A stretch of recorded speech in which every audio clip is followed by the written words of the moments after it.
MJ uncle, ഇനി ഞങ്ങൾ പറയാൻ പോകുന്നത് വളരെ ശ്രദ്ധിച്ചു കേൾക്കണം. ചില ആൾക്കാർ വരുമ്പോ MJ അങ്കിൾ പറയും ഇത് നമ്മുടെ തിരുവനന്തപുരത്തുനിന്ന്, നമ്മുടെ തിരുവനന്തപുരത്തിന്റെ മെയിൻ ജില്ലയാണ്, വേരാണ്, അങ്ങനെയൊക്കെ പറയും. പ്രധാനപ്പെട്ട ഒരു വേരാണ്, അങ്ങനെ അഹങ്കാരം ഉണ്ട് എന്നൊക്കെ പറയും. അഹംബോധമാണ് വേണ്ടതെന്നൊക്കെ. അങ്ങനെ വളരെയധികം അഹംബോധമുള്ള മധു അങ്കിളിന് അങ്ങനെ പറയാൻ പറ്റുന്ന തിരുവനന്തപുരത്തിന്റെ അമൃതമാണെങ്കിൽ നമ്മുടെ കൊച്ചിക്കാരി പൊന്നു, നമ്മുടെ പൊന്നു പോർച്ചേ കാര്യമില്ല. ഇല്ല, ബാക്കി വന്നിട്ടാ കാരണം എന്താ? ഞാൻ എറണാകുളത്ത്. എന്നിട്ടാണ് വലിയ വാചകം MJ അങ്കിൾ എറണാകുളത്താണ് ജനിച്ചത്. എന്നിട്ടാണ് പറയുന്നത്. അതെ മിനുട്ടി ജനിച്ചത് എവിടെയാന്ന് വെച്ചാൽ അവിടെയാണ് സ്വന്തം സ്ഥലം. അപ്പൊ എറണാകുളംകാരൻ, തനി കൊച്ചിക്കാരൻ. ഞാൻ എറണാകുളം. പക്ഷെ മനസ്സുകൊണ്ട് പൂർണ്ണമായിട്ടും MJ അങ്കിൾ തിരുവനന്തപുരത്താണ്. അതങ്ങനെയാണ്, അവിടെയാണ് മെയിൻ പേര്. ആയതുകൊണ്ട് എന്തായാലും അത് പറിച്ചു നടുന്നില്ല. മധു അങ്കിളുടെ മെയിൻ പേര് എറണാകുളത്ത് ആയതുകൊണ്ട് നമ്മൾ എറണാകുളത്ത് നിന്നുള്ള ഒരാളെയാണ് വിളിക്കാൻ പോകുന്നത്. ലെറ്റ്സ് വെൽക്കം നമ്മുടെ ടോപ്പ് സിംഗറിന്റെ പൊന്നുകുട്ടി ആവണിക്കുട്ടി ഓൺ സ്റ്റേജ്. കൊച്ചിക്കാരിയാണ് കേട്ടാ. നല്ല ഐശ്വര്യമുണ്ട്, നല്ല രസമുണ്ട്. പക്ഷെ എപ്പോഴത്തെ പോലെ ആ ചിരിയാണ് മെയിൻ. കണ്ട നമ്മുടെ കൊച്ചിക്കാരിയെ കണ്ട ഇത് പറഞ്ഞേ ജയ് കൊച്ചി.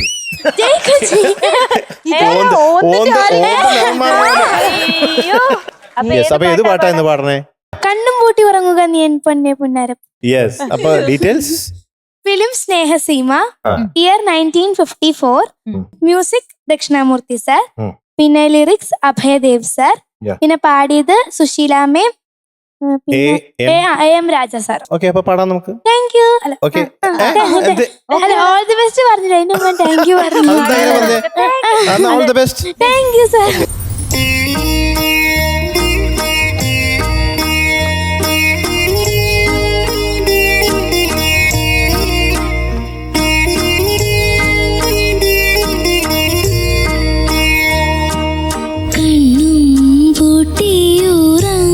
കളി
കണ്ണുകളിൽ നിദ്ര വന്നല്ലോ താമസിക്കാതെ ഉറങ്ങുകിൻ തങ്കം താമര കണ്ണുകളിൽ നിദ്ര വന്നല്ലോ താമസിക്കാതെ ഉറങ്ങുകിൻ തങ്കം കണ്ണും പൂട്ടി ഉറങ്ങുക നീയൻ കണ്ണേ പൊന്നാര പൊന്നുമകളേ.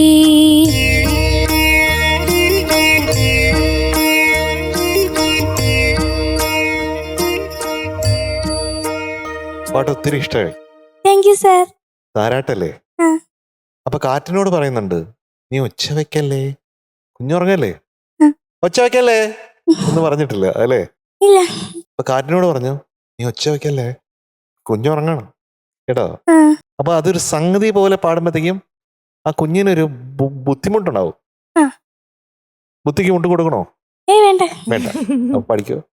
കണ്ണേ പൊന്നാര പൊന്നുമകളേ പൊന്നാര കുറച്ചുകൂടെ സോഫ്റ്റർ. പൊന്നാര പൊന്നുമകളേ. അപ്പൊ പൊന്നുമകളെ നന്നായിട്ട് പാടിയിട്ടുണ്ട് ആ രീതിയിൽ. Thank you. പിന്നെ ചെമ്മേ എന്നുള്ളത് ശ്രുതി ചേരാതെ വന്നിട്ടുണ്ട്. ചെമ്മേ ചെമ്മേ നീ ഉറങ്ങൂ നീ നീ ഉറങ്ങൂ മനക്കുഞ്ഞി. തൊടാനേ പാടുള്ളൂ. ഒത്തിരി ഇങ്ങനെ കൈവച്ച് തുടരുത്. ആ. Just Feather touch, yes. അപ്പൊ ഈ പാട്ടിൽ ഇങ്ങനെ അപ്പൂപ്പൻ താടി പോലെ നമ്മളിങ്ങനെ പറന്ന് നടക്കണം. എവിടെയും നിക്കുന്നില്ല, ആ. ഇങ്ങനെ പോയിക്കൊണ്ടിരിക്കുന്നു. പിന്നെ താമര കൺകളിൽ അതെങ്ങനെയാണ്? താമര കൺകളിൽ നിദ്ര വന്നല്ലോ താമസിക്കാതെ ഉറങ്ങുകിൻ തങ്കം. ആ താമര ഒറിജിനൽ പാടിയപ്പോഴത്തേക്കും അവിടെ ആ താമര എന്നുള്ളത് വിട്ടുപോയി. പെട്ടെന്ന് എന്റെ വന്നപ്പോഴത്തേക്കും പുറത്ത് ഒരു ബ്ലാക്ക് ഔട്ട് വന്നതാണ് അല്ലേ? അപ്പൊ അതിന്റെ അർത്ഥം മറന്നു പോയെന്ന് തന്നെ അല്ലേ? അല്ലേ അല്ലേ അല്ലേ? അത് സാരമില്ല. അവിടെ ഒരു ക്ലാരിനെറ്റിന്റെ ശബ്ദം വന്നപ്പോ പെട്ടെന്ന് അങ്ങോട്ടേക്ക് അല്ലേ? അത് കുഴപ്പമില്ല. വളരെ സൂത്തിങ് ആയിരുന്നു കേട്ടോ. ഉറക്കം വരുന്ന രീതിയിലാണ് പാടിക്കൊണ്ടിരുന്നത്. Thank you. പിന്നെ ഈ പുളിയില കര മുണ്ട്. Thank you. ആവണിക്കുട്ടി എന്താ സാർ? വളരെ ഭംഗിയായിട്ട് പാടി. Thank you. കൊച്ചുറങ്ങി ഉറങ്ങിയിട്ടുണ്ട്. ആ രീതിയിലാണ് പാടിയത്. താങ്ക് നന്നായിട്ടുണ്ട്. യു. ഹസ്കി ആയിട്ടാണ് എല്ലാം ആദ്യം ഒരു അവസാനം വരെ പാടിയത് അല്ലേ? പിന്നെ ഫസ്റ്റ് പല്ലവിയിൽ മകളെ എന്ന് പാടിയില്ലേ? പല്ലവി കഴിഞ്ഞിട്ട് വരുന്ന സ്ഥലത്ത് അതൊന്ന് ചേർന്നിട്ടില്ലായിരുന്നു കേട്ടോ. പിന്നെ എനിക്ക് തോന്നി താമരക്കണ്ണ് വിട്ടുപോയി. പിന്നെ ലാസ്റ്റ് പല്ലവിയില് കണ്ണും പൂട്ടി ഉറങ്ങുക എന്നുള്ളത് ചേർന്നില്ല. അപ്പൊ ഇതൊക്കെയാണ് ഇന്ന് സംഭവിച്ച കാര്യങ്ങൾ. ബാക്കിയെല്ലാം ഭംഗിയായിട്ട്, വളരെ ഭംഗിയായിട്ട് പാടി. നല്ല രസമുണ്ടായിരുന്നു കേൾക്കാൻ കേട്ടോ. ഈ സെറ്റ് സാരി കൊടുത്ത് പാടിയപ്പോ അതിനൊരു പ്രത്യേകത കൂടി. ഈ പാട്ട് ഒരു നമ്മുടെ ഈ ജനറേഷൻ ഇപ്പോഴത്തെ എനിക്ക് തോന്നുന്നു എന്റെ മക്കള് വരെ ഈ പാട്ട് താരാട്ട് പാട്ട് കേട്ട് ഉറങ്ങിയിട്ടുണ്ട്. ഇപ്പോഴത്തെ ജനറേഷൻ എങ്ങനെയാന്ന് എനിക്കറിഞ്ഞൂടാ. ഞാനും അങ്ങനെയാന്ന് എന്റെ വീട്ടിൽ പറഞ്ഞിരിക്കുന്നത്. ഇപ്പൊ ഉറങ്ങണിപ്പോ മിന്നൽ വാള അങ്ങനെയായിരിക്കും ചിലപ്പോ ഉറങ്ങണേ. ആ തൊട്ടി കാട്ടി കണ്ടല്ലോ മിന്നൽ കൊച്ചു തെറിച്ചും കൂടി. അതെ, എന്റെ മക്കള് വരെ എനിക്ക് ആ ജനറേഷൻ വരെയൊക്കെ ഈ കണ്ണും എന്റെ കാരണം എന്താന്ന് വെച്ചാൽ ഞങ്ങളുടെ അച്ഛനും അച്ഛനില്ല അമ്മയും ദിവ്യയുടെ അച്ഛനും അമ്മയൊക്കെ, അച്ഛൻ പ്രത്യേകിച്ച് അച്ഛനാണ് ഏറ്റവും കൂടുതൽ കുട്ടികളെ നോക്കിയിരുന്നത്. അവ തൊട്ടിലിട്ട് ആട്ടുമ്പോൾ എപ്പോഴും ഈ കണ്ണും പൂട്ടി ഉറങ്ങുക പാട്ട് പാടാറുണ്ട്. അപ്പോൾ ആ ഒരു ഓർമ്മയിലേക്കൊക്കെ പോയി. അങ്ങനെ നന്നായി ഉറക്കാൻ പറ്റുന്ന ഒരു പാട്ടല്ലേ എം ജെ ഞങ്ങളുടെ ലാലി ലാലി. ഒരിടയ്ക്ക് എപ്പോഴും കേൾക്കുന്ന എല്ലാവരുടെ ഫേവറേറ്റ് ONV സാറിന്റെ ലിറിക്സ് അല്ലേ അത്? ലാലി ലാലി പാടിയാണ് മീനുട്ടി ഉറക്കിയിരുന്നേ. അല്ല അപ്പൊ എനിക്ക് എനിക്ക് കുറച്ച് പ്രായമുണ്ട്, അതെനിക്ക് അറിഞ്ഞൂടാ. ആ പാട്ട് ഞാൻ ഇങ്ങനെ ഉറക്കിയിട്ടില്ലേ ലാലി ലാലി പാടിയിട്ട്? ഓർമ്മയില്ലേ? എങ്ങനെ ഓർമ്മയുണ്ട്? ഓർമ്മയില്ല. ആണോ? ഭക്ഷണം ഇങ്ങനെ എടുത്തു കൊടുക്കും. ഭക്ഷണം വരെ തന്നെ കണ്ടിട്ടുണ്ട്. ഉറക്കിയത് എനിക്ക് ഓർമ്മയില്ല കേട്ടോ. ഇല്ല, എനിക്ക് ലാലി ലാലി എങ്ങനെയാ ഇത്ര ഇഷ്ടം എന്ന് വെച്ചാ ഒരിടയ്ക്ക് അത് ശ്രേയ എപ്പോഴും പാടായിരുന്നു. ഇങ്ങനെ ഞങ്ങളൊന്ന് ചെയ്ത് ഷോയില് പോകുമ്പോഴൊക്കെ ഇവള് പാടുമ്പോ ഇവളെ കാണാൻ നല്ല ഭംഗി കാണും. ഞാൻ ഇങ്ങനെ നിക്കും. അപ്പൊ വെച്ചാ മുഖത്ത് ഭയങ്കര എക്സ്പ്രഷൻ. അപ്പൊ എനിക്കത് ലാലി ലാലി കേൾക്കുമ്പോഴേ എനിക്ക് ആദ്യം അവളെ ഓർമ്മ വരും. ലാലി ലാലിയുടെ ഒരു സോങ് സിറ്റുവേഷന്റെ ഒരു പ്രത്യേകത എന്ന് പറഞ്ഞാൽ ഈ കുഞ്ഞ് വയറ്റിലാണ്. അപ്പൊ ഇത് ആൺകുഞ്ഞാണോ പെൺകുഞ്ഞാണോ ഒന്നും അറിഞ്ഞുകൂടാ, കുഞ്ഞാണെന്നറിയാം. അപ്പൊ അങ്ങനെ വയറ്റിലുള്ള കുഞ്ഞിന് പാടിക്കൊടുക്കുന്ന അല്ലെങ്കിൽ ആ അമ്മയുടെ ഇമോഷനാണ് ലാലി ലാലി എന്ന് പറയുന്നത്. അത് യുണീക്കാണ്. ആ ഒരു സോങ് സിറ്റുവേഷൻ എന്ന് പറയുന്നത് യുണീക്കാണ്.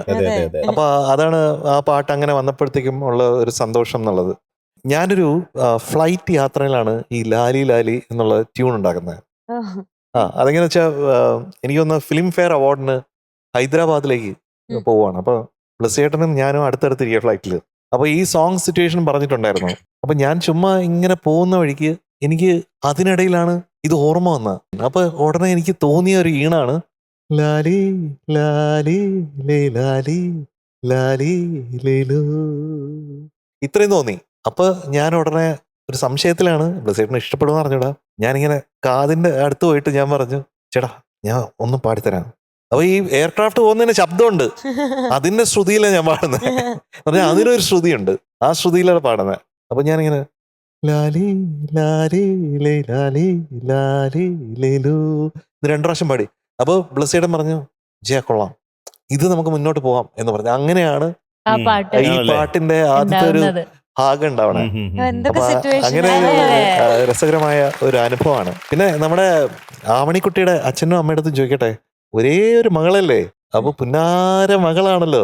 അപ്പൊ അമ്മ ഇങ്ങനെ താരാട്ട് പാട്ടൊക്കെ പാടി കൊടുക്കാറുണ്ടോ? ഞാൻ പാടി കൊടുക്കാറില്ല, എന്റെ അമ്മയെ പാടി ആ ശരി. അപ്പൊ അമ്മൂമ്മയാണോ വളർത്തിയത് കൂടുതൽ? അമ്മൂമ്മയുടെ കൂടെ നിന്ന് വളർന്ന. വേറൊരു കാര്യം ഞാൻ പറഞ്ഞുതരാട്ടോ. ഞാൻ ജീവിതത്തിൽ ശ്രദ്ധിച്ചിട്ടുള്ള ഒരു കാര്യം, അമ്മൂമ്മയുടെ കൂടെ വളരുന്ന കുഞ്ഞുങ്ങൾ ഏറ്റവും മേളിലെത്തും.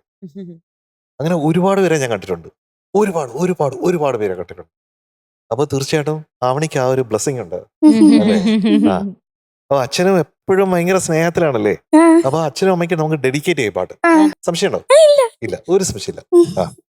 ആവണിക്കുട്ടി എന്താ ചേച്ചി ഇടുക്കായിട്ട് പാടി കേട്ടോ. ഉറക്കം വന്നു. ഞാന് കുറച്ചു നേരം കൂടെ പാടിയിട്ടുണ്ടെങ്കിൽ ഞാൻ സുഖമായി കിടന്നുറങ്ങിയേനെ. നല്ല രസമുണ്ടായിരുന്നു, നല്ല ഹസ്കി ആയിട്ട് പാടി. അതിന്റെ കൂടെ ഈ കോസ്റ്റ്യൂമും മൊത്തത്തിലുള്ള ആ പ്രസന്റേഷനും ഒക്കെ നല്ല രസമുണ്ടായിരുന്നു കേട്ടോ, കാണാനും കേൾക്കാനും വേണ്ടിയിട്ട്. പിന്നെ ഈ പറഞ്ഞ പോലെ കുഞ്ഞു കുഞ്ഞു എറേഴ്സ് മാത്രമേ ഉള്ളൂ.